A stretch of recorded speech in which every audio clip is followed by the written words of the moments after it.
Are you a motherless daughter? What if we told you we have 20 years worth of truth treasures, pearls of wisdom, and diamonds of hope to help you with your mother loss?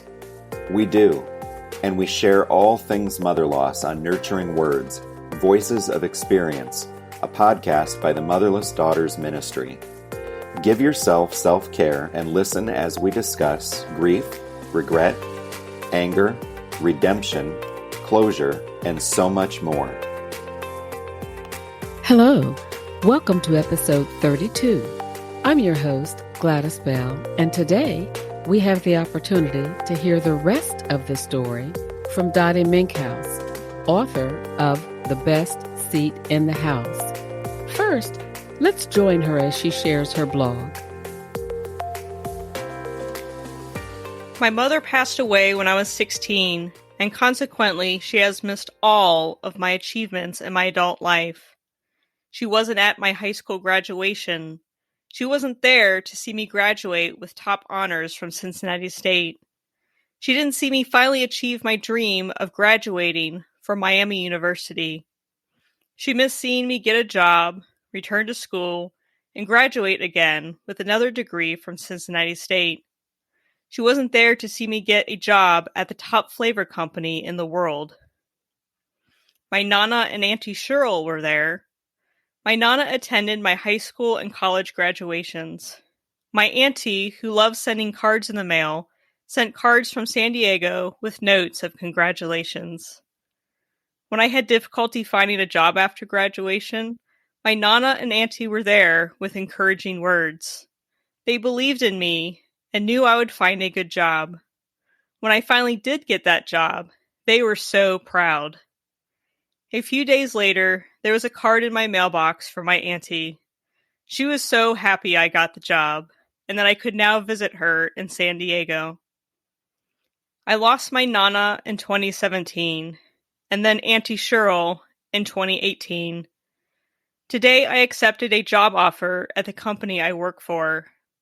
After 10 years of working in a lab, I am hanging up the lab coat and working in an office. It's an exciting step forward in my career. As happy as I am about getting the job, it is bittersweet.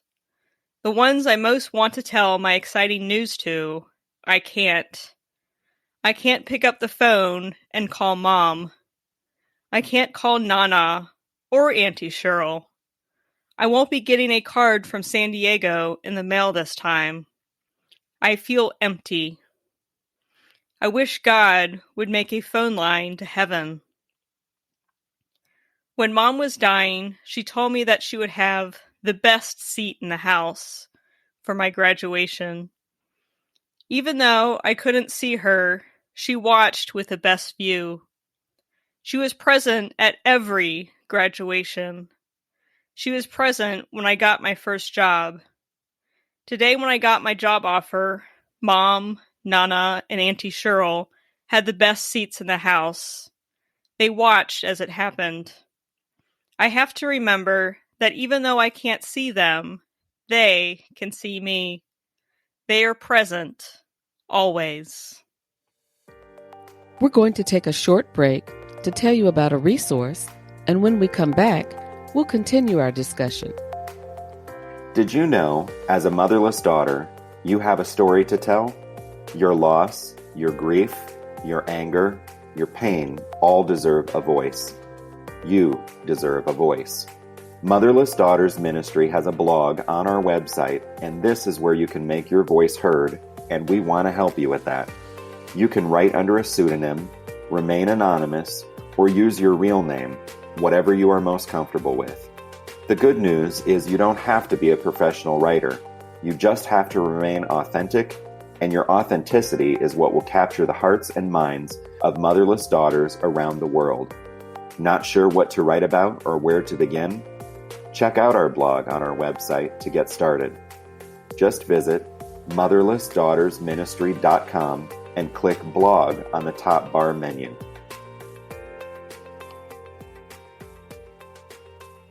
Well, you just heard Dottie Menkhaus share her blog, The Best Seat in the House. We have her in the studio with us today. Welcome, Dottie. Hi, Gladys. Thank you for coming in to share more of your story. It's been 2 years since you wrote this blog. For those of our listeners who may not know you or heard any of your blogs, can you give us a short summary of your mother-in-law story? Yes, when I was 12 years old, my mom was diagnosed with breast cancer, and she was able to beat it and recover for a few years. But then the cancer returned when I was 16, and then she passed from it. So that is when my mother loss occurred. It's considered an early loss because it happened during my teenage years. And what helped you most after your mother passed? Just having certain people be there for me. My mom's friend Jean, my nana, my auntie Cheryl, my dad, just my family and some friends. Just being there and being a support, people to go to talk to.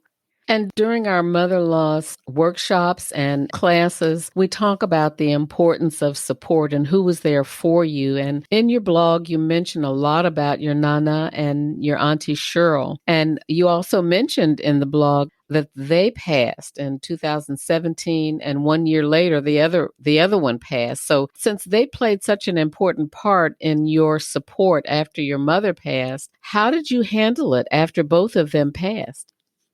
It's been very difficult. With my grandmother, my nana, I expected her to pass. She was in her early 80s. She had some health issues going on. And so I had been preparing myself for years for that pass to occur. It didn't make it any easier for me, of course, but by that point, I knew how to say goodbye. Whereas when my mother passed, I didn't.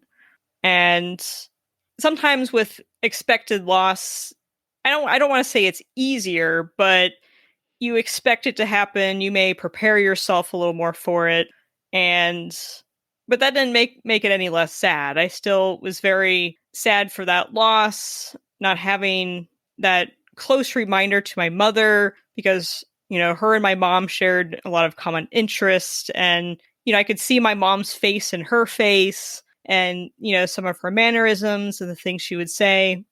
It was a nice reminder of my mother, and she could tell me stories from when my mom was little and just memories and share memories. And so to have that gone was difficult for me, but I clung to the fact that I still had my grandmother's sister, my auntie Cheryl, who is 14 years younger than my nana. And so I expected to have her longer. Right. And I was completely shocked when I got that phone call from California saying that she had passed suddenly, and that hit me like a ton of bricks. And it's been very difficult. I still struggle with the pain of that loss. I still can cry easily over it. She was very much so like a second mom to me, and because she never had children, she considered me like a daughter to her. And in fact, after she passed, my uncle even said to me, "You were the daughter that we never had." And I will carry those words in my heart forever. But having them both gone has been very hard.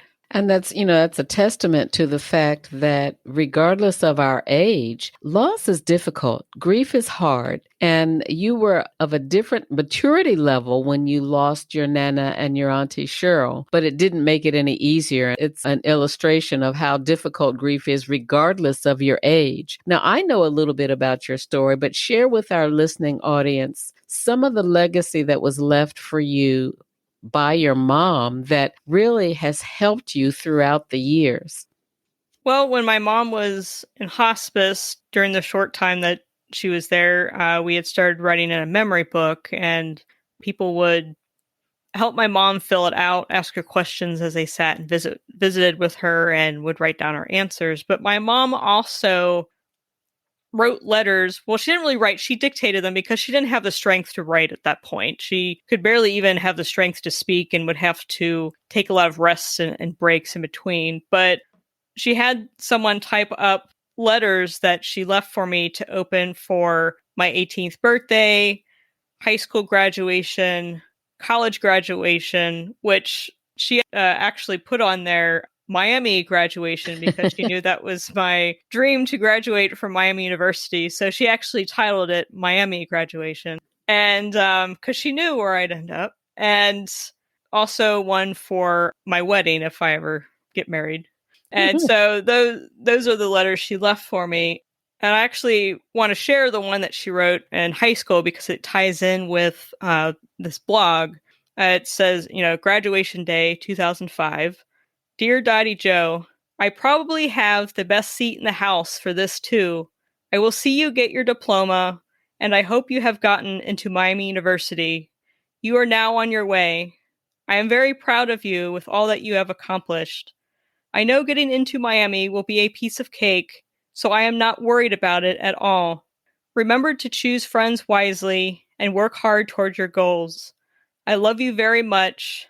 Love, Mom. And then with her own handwriting, she was able to scribble out, congratulations, soon to be a Red Hawk. Love, Mom. That's a very moving letter, and it has a lasting impact. What gave you the comfort of their presence when you made accomplishments since then? Just knowing that she is there, she has the best seat in the house. And I think in some small ways, subtle ways, she shows that she's still there and is a part of things. For instance, I want to share this short story about getting my senior pictures taken. Mm-hmm.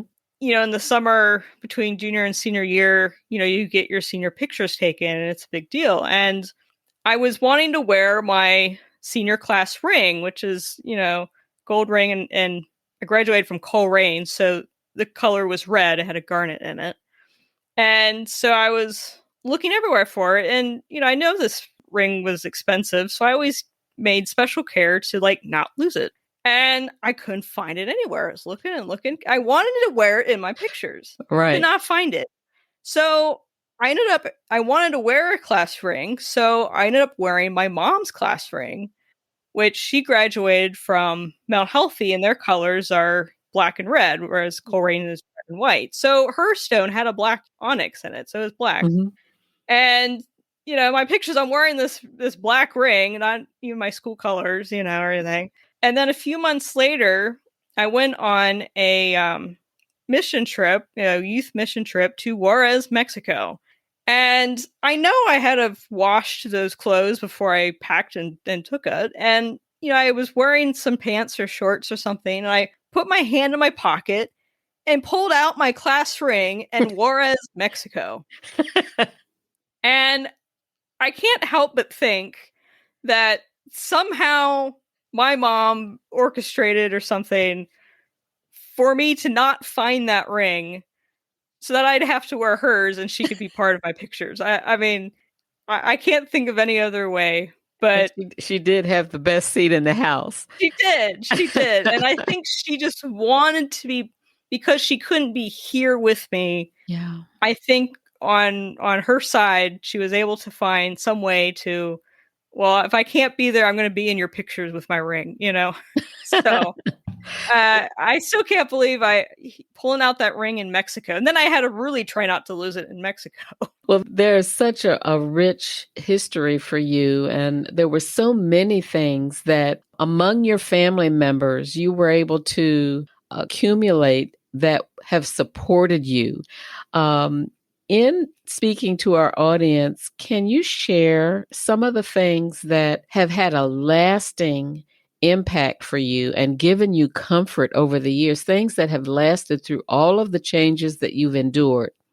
There have been so many things that you have shared over the years about the legacy that your family has left for you and shared with you that have made an impact on your life throughout many changes. Can you share some of the things with our listening audience and maybe give some ideas and pointers to our listeners about what types of things would have a lasting comfort for them in years to come throughout all of life's changes? Well, one thing, and I think my mom's death greatly impacted my thoughts on this, but with my grandmother, And I think actually the memory book probably sort of kicked off this idea for me of sort of in a way downloading my loved ones' memories in a way. Because with my grandmother, I knew that I would not have her forever. Right. Because I didn't have my mom forever, even though at that time as a kid, you think your parents will be there forever. And then I Right. found out that's not true. Mom and dad Mhm. don't live forever, just like grandparents don't, and, nobody. Mhm. And so I made a point to sit down with my grandmother and ask her questions. I shared a love of family history, just like, my grandmother. That was something that we shared, just recalling the past. And so I wanted to make sure I preserved her memories because she knew things about people of a time that I don't. My great great uncles that fought in World War II and they were killed in that war, and just how life was back then and growing up. And I wanted to remember that in a way, sort of keep that. So I made a point to go over there with my computer or my phone and sit down with her and ask her questions. And I have hours and hours worth of recordings of her talking and sharing memories, and I've even captured her laughter on there. Oh, And wow. now that she's gone, I love sitting there and listening to it, 'cause if I close my eyes, I can just imagine her sitting in the chair next to me and telling me those stories once again. And I can always have that. And if I want to have a visit with my grandmother, I can just sit there in my room and play that tape, and Wow. she is there with me once again. And I've also started to record, my Uncle Ed's memories, my dad's brother. He was an engineer that worked with NASA and actually built Saturn V that put a man on the moon. And just preserving that memory, that piece of history, is something that I can keep forever. And again, I can listen to his voice forever because even he's still alive, but someday he won't be here, and I'll still be able to have that visit with him as long as I can play that tape. And that's amazing because today's society is so fast paced and people don't take the time to sit down and talk with anyone. And before you know it, people have gone off the scene. So this is very, very important information. Now, you have some talents that have served you well. Can you share a little bit about some of the things that you have done that have helped you through this period of grief? One thing that my mom and I shared is our musical talent. My mom was a trumpet player. Actually, she played the cornet, which is like a small trumpet. She was in the trumpet section Oh, okay. with the Mel Healthy School Band, and she actually toured Europe in her high school years with her high school band. That was something that was my bedtime story, was her memories and stories of touring Europe. So that greatly influenced my interest in being in the band and learning music. And when she passed, I wrote a 4-movement piano piece. And I say wrote, it's really actually all in my head. I haven't figured out how to write it down, but I can sit down and play it, and I play it for mom, and I think she enjoys having me play her song on the piano. I wish I know she would just love it if she was here. I know she's here. It's just sometimes you wish you could hear them say, like, I'm proud of you, or, having that feedback that you have, now. But, I know she loves listening to it. And along with that, I write for the ministry with the blogs, and I'm on the podcast. So those are things that I share, and I think my mom would be very proud of. One of the unique things that you have are those letters where she told you how proud she is of you. And those are things that you can have forever. You were 16 when she passed, so you know her voice.